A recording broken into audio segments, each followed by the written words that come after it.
رسول کریم حضرت ابراہیم خلیل اللہ علیہ السلام نے جب اپنے بیٹے اسماعیل علیہ السلام کو ذبح کرنے کے لیے لٹایا تھا، گردن پر چھری رکھ دی تھی. اب سوچیں آپ، گردن پر چھری ہے اور چھری سے گردن کے کٹنے میں کتنا وقت لگے گا؟ یوں ہاتھ گھمانا ہے، نہ وہاں منٹ کا وقت لگے گا نہ ہی سیکنڈوں کا. لیکن ابراہیم علیہ السلام نے چھری رکھی اپنے بیٹے کے گردن پر اور ابھی آگے گھمانا چاہتے تھے. اس سے قبل اللہ کا حکم آیا جبرائیل کو کہ جنت سے دمبا لے لو اور لے کر کے جاؤ، اسماعیل کو ہٹاؤ اور اس کو رکھو. اتنے ہی وقت میں آپ نے جنت سے دمبا بھی لیا اور سفر کر کے نیچے آئے بھی اور اسماعیل علیہ السلام کو ہٹایا بھی اور رکھا بھی. بہت زمانے کے بعد اب حالات یہاں آئے کہ تیسری جماعت بھی پیدا ہو گئی. وہ دو جماعتیں تھی مکہ میں حضور کے معراج کے سفر کے اعلان کے وقت، ایک منکرین کی اور ایک مومنین کی. اب تیسری جماعت پیدا ہوئی. انہیں کیا کہا جائے؟ تیسری جماعت کا کہنا یہ ہے وہ ایمان تو رکھتے ہیں حضور صلی اللہ علیہ وسلم پر، رشتہ ان کا اسلام سے بھی ہے، لیکن معراج کا انکار بھی ہے. یہ تیسری جماعت ایسی ہے کہ مشرکین مکہ نے سفر معراج کا انکار کیا تو اس انکار کی وراثت لیے بیٹھے ہیں آج تک، اور پھر اپنے آپ کو مسلمان بھی کہتے ہیں، قرآن اسلام اور رسول سے رشتہ بھی بتاتے ہیں. تو یہ تیسری جماعت کا مسئلہ بڑا ڈینجر ہے، نہ یہ ان میں ہے نہ یہ ان میں ہے. منکرین جو معراج کا انکار کر رہے تھے وہ کافر ہیں. اب میرے عزیزو، یہاں یہ تیسری جماعت کے متعلق مجھے بات بتانا ضروری ہو گیا کہ جنہوں نے یہ پروپیگنڈا پھیلایا کہ حضور صلی اللہ علیہ وسلم کا یہ معراج کا سفر یہ خواب کا تھا، حضور سوئے تھے، آرام کر رہے تھے، تو رب تعالیٰ نے انہیں یہ ساری زیارتیں کرا دی آسمانوں کی، یہاں تک کہ جنت، دوزخ، عرش، کرسی، لوح، قلم، یہ سب میرے آقا صلی اللہ علیہ وسلم کو نیند کی حالت میں کرایا گیا. اس پر وہ اپنی کئی دلیلیں بھی لاتے ہیں. وقت ہوتا تو ہر دلیل کا میں رد بھی کرتا، جو چیزیں وہ پیش کرتے ہیں. عزیزان گرامی، سب سے پہلی بات، حضور اکرم صلی اللہ علیہ وسلم کے سفر معراج کے لیے قرآن کی یہ آیت ہی کافی ہے جو ابھی میں نے خطبہ مسنونہ کے بعد تلاوت کی. سبحان الذی اسرا، سبحان الذی، سبحان کہتے کسے ہیں؟ سبحان کہتے ہیں ہر کمتر چیز اور ہر عیب سے پاک ذات کو، جس کے اندر عیب کا شائبہ بھی نہ ہو. سبحان اسے کہتے ہیں کہ جو ہر طرح کی چھوٹی چیزیں، کمتر چیزیں، عیب جس میں ہو ان سب سے پاک، اور جو بلند و بالا ہو اسے سبحان کہا جاتا ہے. اب مجھے بتائیے، یہ لفظ اس وقت کہا جاتا ہے جب کوئی بہت بڑا کام ہوا ہو، بہت بڑا کام ہوا ہو تو اس وقت کیا کہا جاتا ہے؟ سبحان. ظاہر سی بات ہے آپ کے ہاں بھی رواج ہے، جب کوئی بہت اچھی چیز دیکھتے ہیں تو کیا کہتے ہیں؟ سبحان اللہ. سبحان اللہ کا لفظ بھی آپ کے ہاں معمول یہ بنا ہوا ہے. بہت اعلیٰ چیز کو اگر آپ دیکھتے ہیں تو کیا کہتے ہیں؟ سبحان اللہ.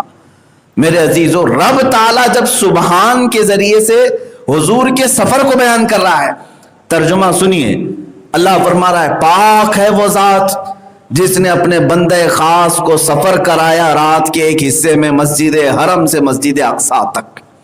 یہ ترجمہ ہے قرآن پاک کا.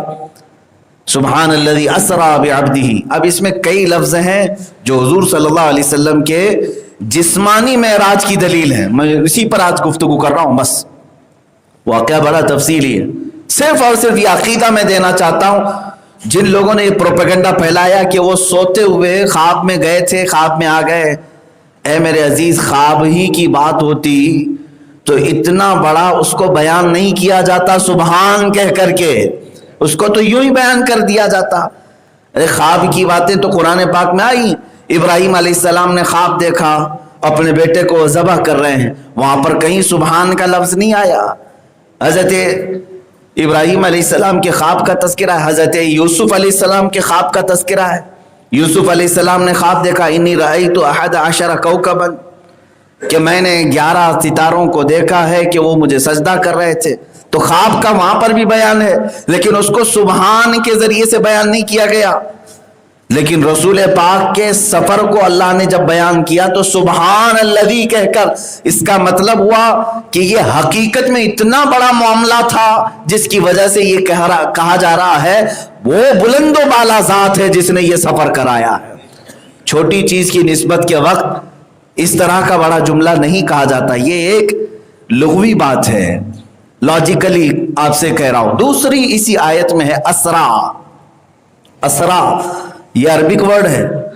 اسرا کا مطلب کیا ہے؟ یہ الاسراء سے ہے، چلنے کو کہتے ہیں، زمین پر چلنے کو کیا کہتے ہیں؟ اسرا۔ اب اس کو عربی میں ثلاثی مجرد بھی ہوتا ہے جس میں کہا جاتا ہے سریت من المسجد الحرام الی المسجد الاقصی، یعنی میں مسجد حرم سے مسجد اقصی تک چلا، سرا۔ اور اسرا کہتے ہیں چلانے کو، نیند میں نہیں، جسم کے ساتھ چلانے کو کیا کہتے ہیں؟ اسرا کہتے ہیں۔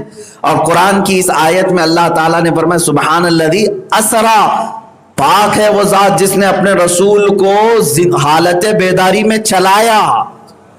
نیند میں چلنے والے لفظ کو اسرا کا لفظ استعمال نہیں ہوتا عربی میں۔ تیسری دلیل اس کے اندر اسی آیت میں ہے بعبدہ کہا، سبحان الذی اسرا بعبدہ، عبد کہتے ہیں بندے کو، یہ سب کو معلوم ہے۔ عبداللہ کا مطلب اللہ کا بندہ، عبد بندے کو کہتے ہیں۔ میرے عزیزو، بندہ کون ہے؟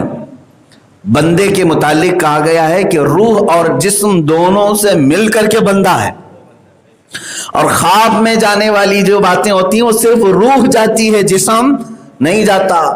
تو اگر خواب ہی میں حضور کو لے جایا گیا ہوتا تو قرآن میں ایسا آتا کہ پاک ہے وہ ذات جس نے اپنے بندے خاص کی روح کو سفر کرایا، بلکہ یہاں ذکر کیا ہے؟ اپنے بندے کو سفر کرایا۔ بندہ جسم کے ساتھ ہوتا ہے، صرف روح نہیں۔ عبد کا لفظ بھی یہ بتا رہا ہے کہ جسم کے ساتھ میرے آقا صلی اللہ تعالی علیہ وسلم تشریف لے گئے۔ میرے عزیزوں، کئی دلائل موجود ہیں قرآن سے بھی اور احادیث رسول سے۔ میرے آقا صلی اللہ تعالی علیہ وسلم نے خود بیان بھی فرمایا ہے، لیکن جن کو انکار جن کی گٹھی میں لکھا ہوا ہے، اللہ انہیں ہدایت عطا کرے، ہم یہی دعا کر سکتے ہیں۔ باقی اگر اسی پر مصر رہے تو اللہ تعالیٰ کے ہاں قیامت کے دن وہ خائب و خاسر اٹھائے جائیں گے منکرین کے ساتھ۔ میرے مصطفیٰ کریم صلی اللہ تعالیٰ علیہ وسلم کی شان جس قدر بیان کی جائے وہ کم ہے۔ بعد از خدا بزرگ تو ہی قصہ مختصر، خدا کے بعد اگر کوئی مرتبہ ہے تو میرے مصطفیٰ کریم صلی اللہ علیہ وسلم کا ہے۔ الحمدللہ ہم عظمت مصطفیٰ صلی اللہ تعالیٰ علیہ وسلم کو بیان کرتے ہیں، کرتے رہیں گے انشاءاللہ۔ اور معراج کا سفر بھی میرے نبی کی عظمت بیان کرنے کے لیے ہے، یہ کوئی کہانی نہیں ہے، یہ کوئی کہانی اس طرح سے نہیں ہے کہ سنا کر کے لوگوں کو لوریاں سنائی جائیں، بلکہ یہاں رسول پاک کی عظمت اور رفعت بیان کرنا ہے کہ جہاں جبرائیل کی بھی رسائی ختم ہوتی ہے وہاں سے میرے مصطفیٰ کا سفر پھر آگے شروع ہوتا ہے۔ جبرائیل امین سید الملائکہ جن کی طاقت و قوت کا اندازہ نہیں کر سکو گے، یہاں تک کہ اگر وہ اپنی اصلی شکل میں ظاہر ہو جائیں تو فرمایا گیا کہ اگر وہ زمین پر یہاں کھڑے ہو جائیں تو آسمانوں پر ان کا سر ہوگا، اور ان کا ایک پر مشرق میں تو دوسرا پر مغرب میں ہوگا۔ اس قدر بڑی شکل جبرائیل علیہ السلام کو دی گئی۔ اور بھی بہت سارے ان کے متعلق، ان کے پر کتنے ہیں، ہزاروں کے پر انہیں دیے گئے ہیں جبرائیل امین کو، اور ان کی سرعت رفتار اس کا کوئی حساب نہیں۔ سرعت رفتار کا مطلب تیزی، کس قدر وہ تیزی سے آتے ہیں اور جاتے ہیں دنیا میں۔ اس کی صرف ایک ایگزامپل میں اگر آپ کو بتا دوں، رسول کریم حضرت ابراہیم خلیل اللہ علیہ السلام نے جب اپنے بیٹے اسماعیل علیہ السلام کو ذبح کرنے کے لیے لٹایا تھا، گردن پر چھری رکھ دی تھی۔ اب سوچیں آپ، گردن پر چھری ہے اور چھری سے گردن کے کٹنے میں کتنا وقت لگے گا؟ یوں ہاتھ گھمانا ہے، نہ وہاں منٹ کا وقت لگے گا نہ ہی سیکنڈوں کا۔ لیکن ابراہیم علیہ السلام نے چھری رکھی اپنے بیٹے کے گردن پر، اور ابھی آگے گھمانا چاہتے تھے. اس سے قبل اللہ کا حکم آیا جبرائیل کو کہ جنت سے دمبا لے لو اور لے کر کے جاؤ، اسماعیل کو ہٹاؤ اور اس کو رکھو. اتنے ہی وقت میں آپ نے جنت سے دمبا بھی لیا اور سفر کر کے نیچے آئے بھی اور اسماعیل علیہ السلام کو ہٹایا بھی اور رکھا بھی. یہ جبرائیل امین علیہ السلام کی سرعت رفتار. دوسری ایک روایت یہ ملتی ہے یوسف علیہ السلام کو ان کے بھائیوں نے کنویں میں پھینکا، کنویں میں ڈالا تھا. تو جب بھائیوں نے اوپر سے گرایا یوسف علیہ السلام کو، کنواں بہت لمبا نہیں تھا، چھوٹا سا تھا، پرانا کنواں تھا. یوسف علیہ السلام کنویں کے منہ سے لے کر پانی تک آنے میں کتنا وقت لگ رہا ہوگا؟ ارے بھاری جسم جب آتا ہے تو شاید سیکنڈوں میں نیچے آ جائے گا، لیکن اللہ کا حکم ہوا جبرائیل علیہ السلام کو کہ یوسف کو ان کے بھائیوں نے گرا دیا ہے. گرانے والے نہیں، گرا دیا ہے، دھکیل دیے ہیں. اے جبرائیل ان کے پانی میں پہنچنے سے پہلے انہیں تھام لو. جبرائیل علیہ السلام یوسف علیہ السلام کے کنویں میں پانی پر پہنچنے سے پہلے پہنچے ہوئے تھے. وہ کس قدر تیز رفتاری ہوگی. ابراہیم علیہ السلام کو آگ میں ڈالا نمرود نے، منجنیق سے پھینک دیا گیا تھا. وہ ایک بہت بڑی جیسے آج توپ ہوتی ہے، توپ سے ڈالا جا رہا ہے اور پھینک دیا گیا. آگ میں پہنچنے کے لیے شاید چند سیکنڈ لگے ہوں، لیکن اللہ کا حکم ہوا ہے جبرائیل آگ میں پہنچنے سے پہلے میرے خلیل کے پاس پہنچو. وہ پہنچ گئے. تو جو جبرائیل علیہ السلام کی سرعت رفتار ہمارے عقل و دماغ میں نہیں آ رہی، ان کی سرعت رفتار بھی سدرۃ المنتہا پر جا کر ختم ہو گئی اور کہا اب مصطفیٰ یہاں سے آپ کی سرعت رفتار ہے. جہاں جبرائیل کی طاقت ختم ہو جائے میرے مصطفیٰ کی طاقت کی ابتدا ہے. عزیزان گرامی، پھر ہم کہتے ہیں اسی وجہ سے جس کو بازوئے دو عالم کی پرواہ نہ ہو اور ایسے بازوؤں کی طاقت پہ لاکھوں سلام. مصطفیٰ کریم صلی اللہ تعالی علیہ وسلم کی طاقت و قوت کے متعلق لوگ اعتراضات کرتے ہیں. وہ عام انسان ہیں، عام بشر تھے.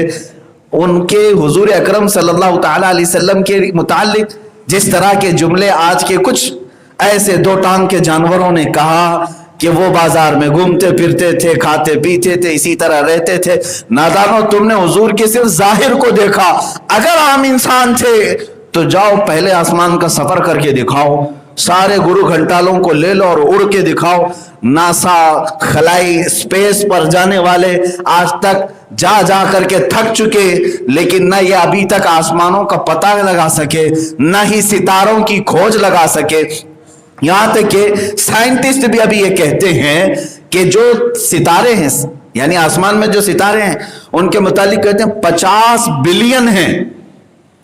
یہ ایک اٹکل پچھو ہے، اندازے سے مارا ہوا ہے. 50 بلین ہے جو ہماری سمجھ میں آ گئے، جتنے ہم کو نظر آ گئے یا کیلکولیشن میں آ گئے. اور وہ کہتے ہیں پورے گیلیکسی کا جو حصہ ہمیں سمجھ میں آیا ہے وہ 40% ہے. ابھی 60% تو ہمیں پتہ ہی نہیں ہے کہ اس کے آگے ہے کیا. آج پوری طاقتیں جہاں پر ستاروں کی کھوج نہ لگا سکیں، میرے مصطفیٰ صلی اللہ علیہ وسلم کے قدمائے ناز ان سب سے ورا ہو کر گئے.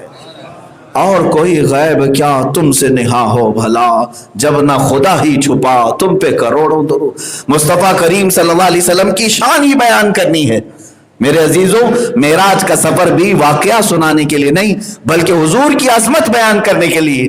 اور مسلمانوں، آپ سب کے لیے بھی یہ بات یاد رکھیں، قرآن کہتا ہے ہم نے اے رسول آپ کو یہ سفر کرایا ہے اس لیے کہ لوگوں کو آزمائیں. لوگوں کی آزمائش ہے اس میں. کس بات کی آزمائش ہے؟ کہ دیکھا جائے کہ یہ رسول کے اس سفر کو تسلیم کرتے ہیں یا پھر چوں چرا کرتے ہیں. ایسا کیسے، ویسا کیسے؟ تو پھر سمجھ لو کہ وہ مسلمان ہی نہیں جو اس میں کھود کھود کر کے پوچھتا ہو، جہاں اس کی عقل کا استعمال کرتا ہو. ایمان تو اسے کہتے ہیں جو صدیق اکبر نے پیش کیا تھا. ابو جہل نے ان سے کہا آ کر، اے ابو بکر تمہیں معلوم ہے مکہ میں ایک شخص آیا ہے جو کہتا ہے رات کے وقت مسجد حرم سے مسجد اقصیٰ تک گیا تھا، جبکہ 1 مہینے کا سفر ہوتا تھا اس زمانے میں، اور وہ کہتا ہے رات کو ہی واپس آ گیا. ابو بکر صدیق ابھی حضور کی بارگاہ میں پہنچے نہیں تھے، وہ باہر سے آ رہے تھے، بیچ راستے میں ملاقات ہوئی تھی. تو حضرت ابو بکر نے کہا ایسا کیسے ہو سکتا ہے، ایک رات میں کوئی بیت المقدس جائے اور واپس آئے؟ پھر آپ نے پوچھا کون کہہ رہا ہے؟ تو ابو جہل نے کہا ارے تمہارا یار، تمہارا دوست محمد کہہ رہا ہے۔ اتنا سننا تھا، حضرت ابو بکر صدیق نے کہا او نادان، اس سے بڑھ کر اگر وہ آسمانوں کے سفر کی بھی بات کریں تب بھی میں تصدیق کرتا ہوں۔ تم تو کہہ رہے ہو صرف مسجد حرم سے مسجد اقصی تک کی بات، اگر محمد اس سے بھی زیادہ کی بات کریں تب بھی میں ایمان لاتا ہوں، اس لیے کہ اس رسول پر آج تک جھوٹ بولنے کا کبھی الزام یا شبہ تک نہیں آیا، اور وہ رسول جب بھی بیان کریں گے تو حق ہی بیان کریں گے۔ عزیزان گرامی وقار، یہ ہم سب کی آزمائش ہے، یہ ہمارے لیے امتحان ہے کہ رسول پاک صلی اللہ تعالیٰ علیہ وسلم کے سفر معراج کو آپ تسلیم کرتے ہیں کہ نہیں کرتے، مانتے ہیں کہ نہیں مانتے؟ ابھی آج بہت سارے لوگ یہی تمام باتیں دلائل کے طور پر پوچھ رہے ہیں۔ عزیزان گرامی، کل میں نے میسج دے دیا تھا، اور سفر معراج کو جس انداز میں بھی میں نے بیان کیا، ہو سکتا ہے آن لائن کچھ لوگوں تک پہنچا، کچھ کو نہیں پہنچا، لیکن میں یہ بات ضرور کہنا چاہوں گا، اے غیور مسلمانوں، رسول پاک صلی اللہ تعالیٰ علیہ وسلم کو جس شان سے لے جایا گیا اس سفر معراج میں، اس طرح کی شان نہ کسی کو ملی ہے نہ ملے گی، یہ بات طے ہے۔ مسجد حرم سے براق لے کر کے بیت المقدس جائے، بیت المقدس میں 1,24,000 کم و بیش نبیوں کی امامت فرمائے، پھر ساتوں آسمانوں میں الگ الگ انبیاء سے ملاقات کریں، وہاں کے فرشتوں سے گفتگو کریں، پھر سدرۃ المنتہا پہنچیں۔ سدرۃ المنتہا یہ 7ویں آسمان سے بھی بہت اوپر، جبرائیل امین کی جہاں تک رسائی، وہاں تک پہنچیں، اور وہاں پورے کے پورے ملائکہ کو دیکھیں، اللہ کے، جو کچھ رکوع میں ہیں، کچھ سجدے میں ہیں، کچھ قعدے میں ہیں، کچھ قیام میں ہیں، جو قیامت تک اسی حالت میں رہنے والے ہیں، ان تمام ملائکہ کو دیکھا جو رسول پاک کے آنے کے استقبال میں اس دن کھڑے ہوئے تھے، صفوں میں موجود تھے۔ اس کے بعد رفرف سے لامکاں تک گئے، لامکاں کے بعد جب ساری سواریاں ختم ہو گئی تب رب تعالیٰ نے فرمایا ادن منی یا احمد، اے احمد اب تم اکیلے میری بارگاہ میں قریب آؤ۔ اس مقام تک پہنچنے کے بعد اس رسول پاک صلی اللہ تعالیٰ علیہ وسلم نے اگر یاد فرمایا کسی چیز کو، اے مسلمانوں میرے رب کی بارگاہ میں عرض کرتے کہ مولا آج کی رات تو میری امت کی بخشش میرے حوالے فرما دے۔ یہ ہے رسول پاک صلی اللہ تعالیٰ علیہ وسلم کا جذبہ اپنی امت کے لیے، جو نہ بھولا ہم غریبوں کو رضا، یاد اس کی اپنی عادت کیجئے۔ اس رسول پاک نے معراج کی شب اللہ رب العزت کے قرب میں ہم جیسے گنہگاروں کو، نکموں کو یاد کیا، اور سلام بھی بھیجا وہاں سے، والسلام علینا وعلی عباد اللہ الصالحین۔ اے اللہ میرے گنہگار امت پر اور تیرے نیک بندوں پر تیرا سلام ہو۔ رسول پاک نے ہمیں یاد کیا۔ اب سوال یہ آتا ہے،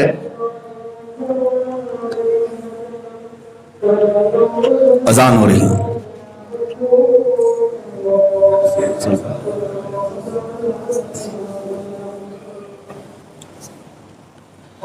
چل رہا تھا۔ بہرحال اللہ کرے کہ ہماری مسجد کے نظم و نسق کو ہمیشہ متحد و متفق رکھے، برقرار رکھے۔ کچھ لوگوں کو اگر شرارت ہی ہے، نظم و نسق خراب کرنا ہی چاہتے ہیں، تو یہ ان کا اپنا حصہ ہے۔ اللہ تبارک و تعالیٰ انہیں ہدایت عطا فرمائے۔ الذی خلق الانسان وعلمہ البیان، والصلاة والسلام علی رسولہ سید الانس والجان، وعلى آله وأصحابه ذوي الخير والإحسان، أما بعد، فأعوذ بالله من الشيطان الرجيم، بسم الله الرحمن الرحيم، سبحان الذي أسرى بعبده ليلا من المسجد الحرام إلى المسجد الأقصى الذي باركنا حوله لنريه من آياتنا إنه هو السميع البصير، صدق الله مولانا العظيم۔ بارگاہ رسالت معاب صلی اللہ علیہ وسلم میں درود پاک کا ہدیہ پیش کریں۔ اللہم صلی علی سیدنا و مولانا محمد معدن الجود والکرم، وآلہ واصحابہ الکرام وابنہ الکریم، وبارک وسلم صلاة دائمتا سرمدا ابدا۔ عزیزان گرامی وقار، رجب المرجب کی آج 27ویں ہے، یعنی کل شب معراج کی یاد ہم نے منائی، اور آج یہ دن ہے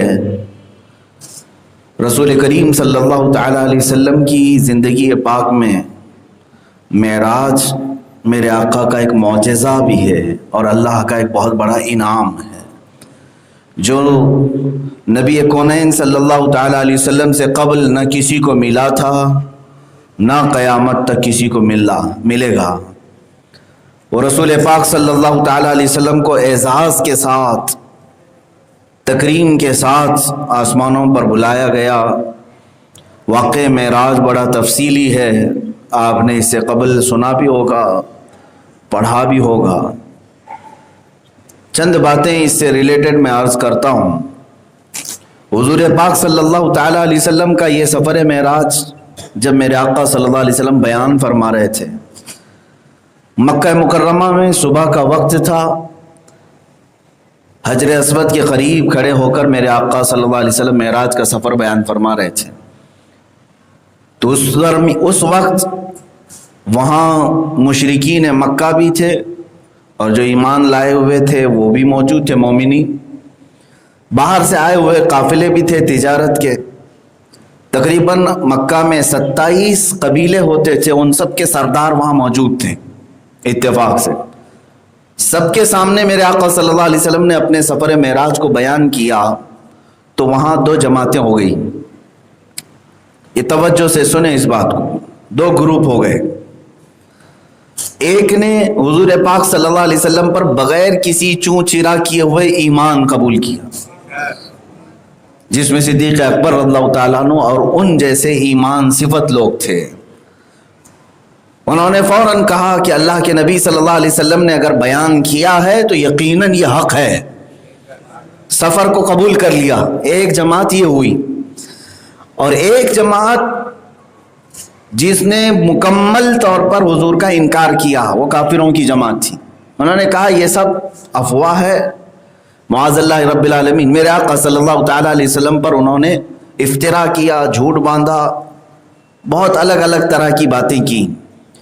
تو سمجھ میں آ گئی بات آپ کے کہ 2 جماعتیں ہو گئی، ایک پورے منکرین کی اور ایک پورے ایمان والوں کی۔ معراج کا واقعہ وہاں پر فرق کر دیا حق اور باطل کو۔ جو مانا وہ ایمان والا تھا، جو انکار کیا وہ کافر تھا۔ کافی زمانے تک یہی 2 جماعتیں رہی معراج کے واقعے کے لیے۔ یا تو مکمل کافر تھے جو حضور کے معراج کو نہیں مانتے تھے، یا تو مکمل مومن تھے جو حضور کی معراج کے ہر واقعے کو تسلیم کرتے تھے۔ بہت زمانے کے بعد اب حالات یہاں آئے کہ تیسری جماعت بھی پیدا ہو گئی۔ وہ 2 جماعتیں تھیں مکہ میں حضور کے معراج کے سفر کے اعلان کے وقت، ایک منکرین کی اور ایک مومنین کی۔ اب تیسری جماعت پیدا ہوئی، انہیں کیا کہا جائے؟ تیسری جماعت کا کہنا یہ ہے وہ ایمان تو رکھتے ہیں حضور صلی اللہ علیہ وسلم پر، رشتہ ان کا اسلام سے بھی ہے، لیکن معراج کا انکار بھی ہے۔ یہ تیسری جماعت ایسی ہے کہ مشرکین مکہ نے سفر معراج کا انکار کیا تو اس انکار کی وراثت لیے بیٹھے ہیں آج تک، اور پھر اپنے آپ کو مسلمان بھی کہتے ہیں، قرآن، اسلام اور رسول سے رشتہ بھی بتاتے ہیں۔ تو یہ تیسری جماعت کا مسئلہ بڑا ڈینجر ہے، نہ یہ ان میں ہے نہ یہ ان میں ہے۔ منکرین جو معراج کا انکار کر رہے تھے وہ کافر ہیں۔ اب میرے عزیزو، یہاں یہ تیسری جماعت کے متعلق مجھے بات بتانا ضروری ہو گیا کہ جنہوں نے یہ پروپیگنڈا پھیلایا کہ حضور صلی اللہ علیہ وسلم کا یہ معراج کا سفر یہ خواب کا تھا، حضور سوئے تھے، آرام کر رہے تھے، تو رب تعالیٰ نے انہیں یہ ساری زیارتیں کرا دی آسمانوں کی، یہاں تک کہ جنت، دوزخ، عرش، کرسی، لوح، قلم، یہ سب میرے آقا صلی اللہ علیہ وسلم کو نیند کی حالت میں کرایا گیا۔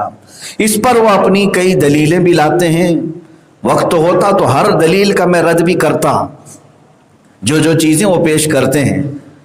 عزیزان گرامی، سب سے پہلی بات، حضور اکرم صلی اللہ علیہ وسلم کے سفر معراج کے لیے قرآن کی یہ آیت ہی کافی ہے جو ابھی میں نے خطبہ مسنونہ کے بعد تلاوت کی۔ سبحان الذی اسرا، سبحان الذی، سبحان کہتے کسے ہیں؟ سبحان کہتے ہیں ہر کمتر چیز اور ہر عیب سے پاک ذات کو، جس کے اندر عیب کا شائبہ بھی نہ ہو۔ سبحان اسے کہتے ہیں کہ جو ہر طرح کی چھوٹی چیزیں، کمتر چیزیں، عیب جس میں ہو ان سب سے پاک، اور جو بلند و بالا ہو اسے سبحان کہا جاتا ہے۔ اب مجھے بتائیے، یہ لفظ اس وقت کہا جاتا ہے جب کوئی بہت بڑا کام ہوا ہو، بہت بڑا کام ہوا ہو تو اس وقت کیا کہا جاتا ہے؟ سبحان۔ ظاہر سی بات ہے آپ کے ہاں بھی رواج ہے، جب کوئی بہت اچھی چیز دیکھتے ہیں تو کیا کہتے ہیں؟ سبحان اللہ۔ سبحان اللہ کا لفظ بھی آپ کے ہاں معمول یہ بنا ہوا ہے، بہت اعلیٰ چیز کو اگر آپ دیکھتے ہیں تو کیا کہتے ہیں؟ سبحان اللہ۔ میرے عزیزو، رب تعالیٰ جب سبحان کے ذریعے سے حضور کے سفر کو بیان کر رہا ہے، ترجمہ سنیے، اللہ فرما رہا ہے پاک ہے وہ ذات جس نے اپنے بندے خاص کو سفر کرایا رات کے ایک حصے میں مسجد حرم سے مسجد اقصی تک۔ یہ ترجمہ ہے قرآن پاک کا، سبحان الذی اسریٰ بعبدہ۔ اب اس میں کئی لفظ ہیں جو حضور صلی اللہ علیہ وسلم کے جسمانی معراج کی دلیل ہیں، میں اسی پر آج گفتگو کر رہا ہوں۔ بس واقعہ بڑا تفصیلی ہے، صرف اور صرف یہ عقیدہ میں دینا چاہتا ہوں۔ جن لوگوں نے یہ پروپیگنڈا پھیلایا کہ وہ سوتے ہوئے خواب میں گئے تھے، خواب میں آ گئے، اے میرے عزیز، خواب ہی کی بات ہوتی تو اتنا بڑا اس کو بیان نہیں کیا جاتا سبحان کہہ کر کے، اس کو تو یوں ہی بیان کر دیا جاتا۔ ارے خواب کی باتیں تو قرآن پاک میں آئی، ابراہیم علیہ السلام نے خواب دیکھا اپنے بیٹے کو ذبح کر رہے ہیں، وہاں پر کہیں سبحان کا لفظ نہیں آیا۔ حضرت ابراہیم علیہ السلام کے خواب کا تذکرہ ہے، حضرت یوسف علیہ السلام کے خواب کا تذکرہ ہے۔ یوسف علیہ السلام نے خواب دیکھا، انی رأیت 11 کوکبا، کہ میں نے 11 ستاروں کو دیکھا ہے کہ وہ مجھے سجدہ کر رہے تھے۔ تو خواب کا وہاں پر بھی بیان ہے، لیکن اس کو سبحان کے ذریعے سے بیان نہیں کیا گیا۔ لیکن رسول پاک کے سفر کو اللہ نے جب بیان کیا تو سبحان الذی کہہ کر، اس کا مطلب ہوا کہ یہ حقیقت میں اتنا بڑا معاملہ تھا جس کی وجہ سے یہ کہا جا رہا ہے وہ بلند و بالا ذات ہے جس نے یہ سفر کرایا ہے۔ چھوٹی چیز کی نسبت کے وقت اس طرح کا بڑا جملہ نہیں کہا جاتا، یہ ایک لغوی بات ہے، لاجیکلی آپ سے کہہ رہا ہوں۔ دوسری اسی آیت میں ہے اسرا۔ اسرا یہ عربک ورڈ ہے۔ اسرا کا مطلب کیا ہے؟ یہ الاسراء سے ہے، چلنے کو کہتے ہیں، زمین پر چلنے کو کیا کہتے ہیں؟ اسرا۔ اب اس کو عربی میں ثلاثی مجرد بھی ہوتا ہے، جس میں کہا جاتا ہے سریت من المسجد الحرام الی المسجد الاقصی، یعنی میں مسجد حرم سے مسجد اقصی تک چلا، سرا۔ اور اسرا کہتے ہیں چلانے کو، نیند میں نہیں، جسم کے ساتھ چلانے کو کیا کہتے ہیں؟ اسرا کہتے ہیں۔ اور قرآن کی اس آیت میں اللہ تعالیٰ نے فرمایا سبحان الذی اسرا، پاک ہے وہ ذات جس نے اپنے رسول کو حالت بیداری میں چلایا۔ نیند میں چلنے والے لفظ کو اسرا کا لفظ استعمال نہیں ہوتا عربی میں۔ تیسری دلیل اس کے اندر اسی آیت میں ہے، بعبدہ کہا، سبحان الذی اسرا بعبدہ، عبد کہتے ہیں بندے کو، یہ سب کو معلوم ہے۔ عبداللہ کا مطلب اللہ کا بندہ، عبد بندے کو کہتے ہیں۔ میرے عزیزو، بندہ کون ہے؟ بندے کے متعلق کہا گیا ہے کہ روح اور جسم دونوں سے مل کر کے بندہ ہے، اور خواب میں جانے والی جو باتیں ہوتی ہیں وہ صرف روح جاتی ہے، جسم نہیں جاتا۔ تو اگر خواب ہی میں حضور کو لے جایا گیا ہوتا تو قرآن میں ایسا آتا کہ پاک ہے وہ ذات جس نے اپنے بندے خاص کی روح کو سفر کرایا، بلکہ یہاں ذکر کیا ہے؟ اپنے بندے کو سفر کرایا۔ بندہ جسم کے ساتھ ہوتا ہے، صرف روح نہیں۔ عبد کا لفظ بھی یہ بتا رہا ہے کہ جسم کے ساتھ میرے آقا صلی اللہ تعالی علیہ وسلم تشریف لے گئے۔ میرے عزیزو، کئی دلائل موجود ہیں قرآن سے بھی اور احادیث رسول سے۔ میرے آقا صلی اللہ تعالی علیہ وسلم نے خود بیان بھی فرمایا ہے، لیکن جن کو انکار، جن کی گٹھی میں لکھا ہوا ہے، اللہ انہیں ہدایت عطا کرے، ہم یہی دعا کر سکتے ہیں۔ باقی اگر اسی پر مصر رہے تو اللہ تعالیٰ کے ہاں قیامت کے دن وہ خائب و خاسر اٹھائے جائیں گے منکرین کے ساتھ۔ میرے مصطفیٰ کریم صلی اللہ تعالیٰ علیہ وسلم کی شان جس قدر بیان کی جائے وہ کم ہے۔ بعد خدا بزرگ تو ہی قصہ مختصر. خدا کے بعد اگر کوئی مرتبہ ہے تو میرے مصطفیٰ کریم صلی اللہ علیہ وسلم کا ہے. الحمدللہ ہم عظمت مصطفیٰ صلی اللہ تعالیٰ علیہ وسلم کو بیان کرتے ہیں, کرتے رہیں گے انشاءاللہ. اور معراج کا سفر بھی میرے نبی کی عظمت بیان کرنے کے لیے ہے. یہ کوئی کہانی نہیں ہے, یہ کوئی کہانی اس طرح سے نہیں ہے کہ سنا کر کے لوگوں کو لوریاں سنائی جائیں, بلکہ یہاں رسول پاک کی عظمت اور رفعت بیان کرنا ہے کہ جہاں جبرائیل کی بھی رسائی ختم ہوتی ہے وہاں سے میرے مصطفیٰ کا سفر پھر آگے شروع ہوتا ہے. جبرائیل امین سید الملائکہ جن کی طاقت و قوت کا اندازہ نہیں کر سکو گے, یہاں تک کہ اگر وہ اپنی اصلی شکل میں ظاہر ہو جائیں تو فرمایا گیا کہ اگر وہ زمین پر یہاں کھڑے ہو جائیں تو آسمانوں پر ان کا سر ہوگا, اور ان کا ایک پر مشرق میں تو دوسرا پر مغرب میں ہوگا. اس قدر بڑی شکل جبرائیل علیہ السلام کو دی گئی. اور بھی بہت سارے ان کے متعلق, ان کے پر کتنے ہیں, ہزاروں کے پر انہیں دیے گئے ہیں جبرائیل امین کو, اور ان کی سرعت رفتار اس کا کوئی حساب نہیں. سرعت رفتار کا مطلب تیزی, کس قدر وہ تیزی سے آتے ہیں اور جاتے ہیں دنیا میں.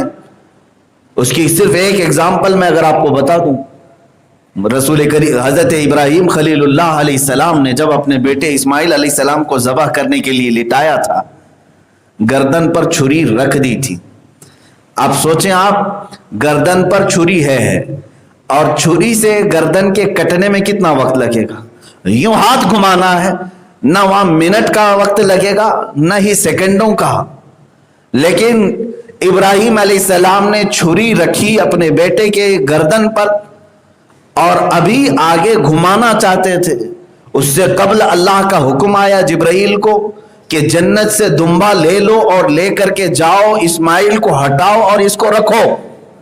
اتنے ہی وقت میں آپ نے جنت سے دمبا بھی لیا اور سفر کر کے نیچے آئے بھی اور اسماعیل علیہ السلام کو ہٹایا بھی اور رکھا بھی. یہ جبرائیل امین علیہ السلام کی سرعت رفتار. دوسری ایک روایت یہ ملتی ہے, یوسف علیہ السلام کو ان کے بھائیوں نے کنویں میں پھینکا, کنویں میں ڈالا تھا.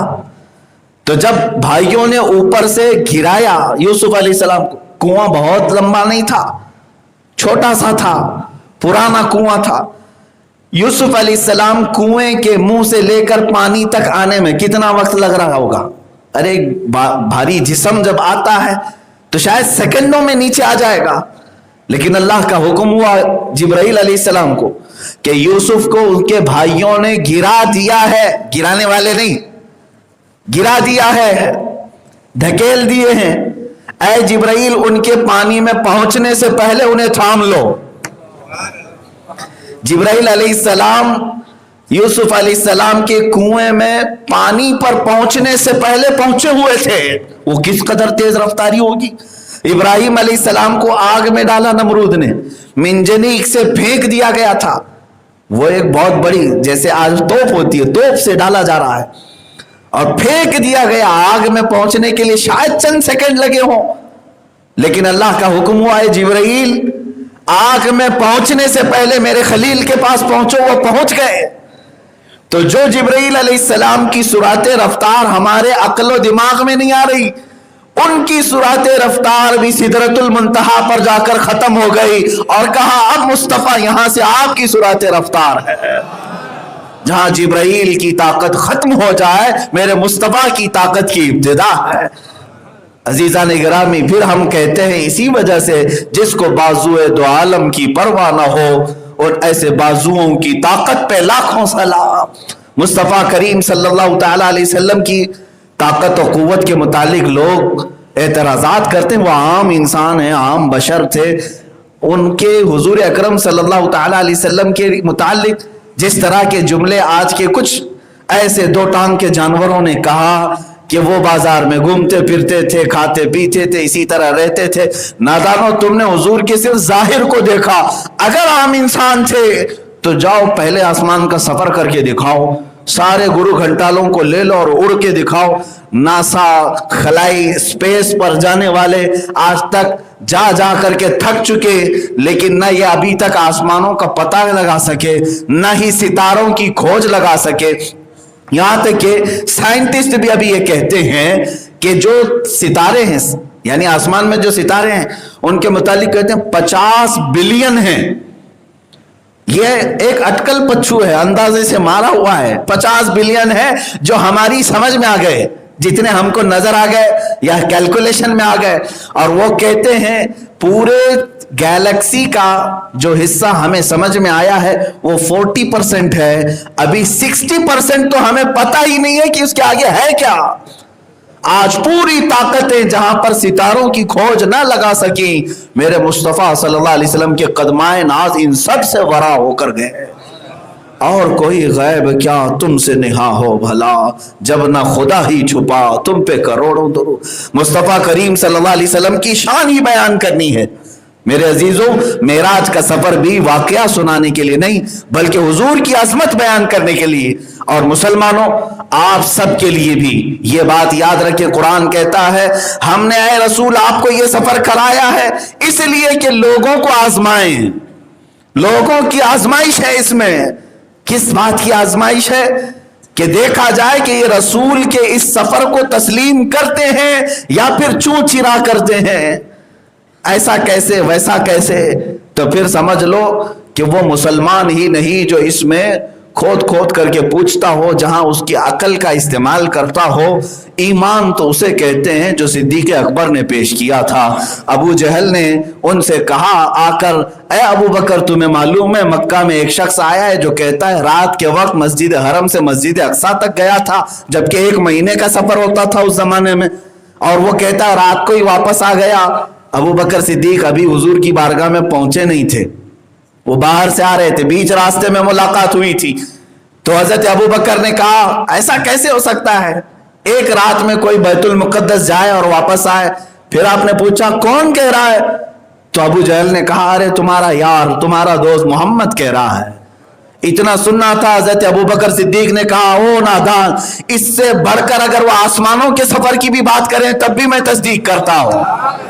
تم تو کہہ رہے ہو صرف مسجد حرم سے مسجد اقصی تک کی بات, اگر محمد اس سے بھی زیادہ کی بات کریں تب بھی میں ایمان لاتا ہوں. اس لیے کہ اس رسول پر آج تک جھوٹ بولنے کا کبھی الزام یا شبہ تک نہیں آیا, اور وہ رسول جب بھی بیان کریں گے تو حق ہی بیان کریں گے.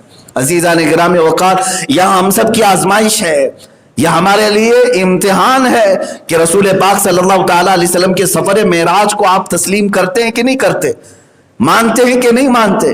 ابھی آج بہت سارے لوگ یہی تمام باتیں دلائل کے طور پر پوچھ رہے ہیں. عزیزان گرامی, کل میں نے میسج دے دیا تھا اور سفر معراج کو جس انداز میں بھی میں نے بیان کیا, ہو سکتا ہے آن لائن کچھ لوگوں تک پہنچا, کچھ کو نہیں پہنچا, لیکن میں یہ بات ضرور کہنا چاہوں گا, اے غیور مسلمانوں, رسول پاک صلی اللہ تعالی علیہ وسلم کو جس شان سے لے جایا گیا اس سفر معراج میں, اس طرح کی شان نہ کسی کو ملی ہے نہ ملے گی.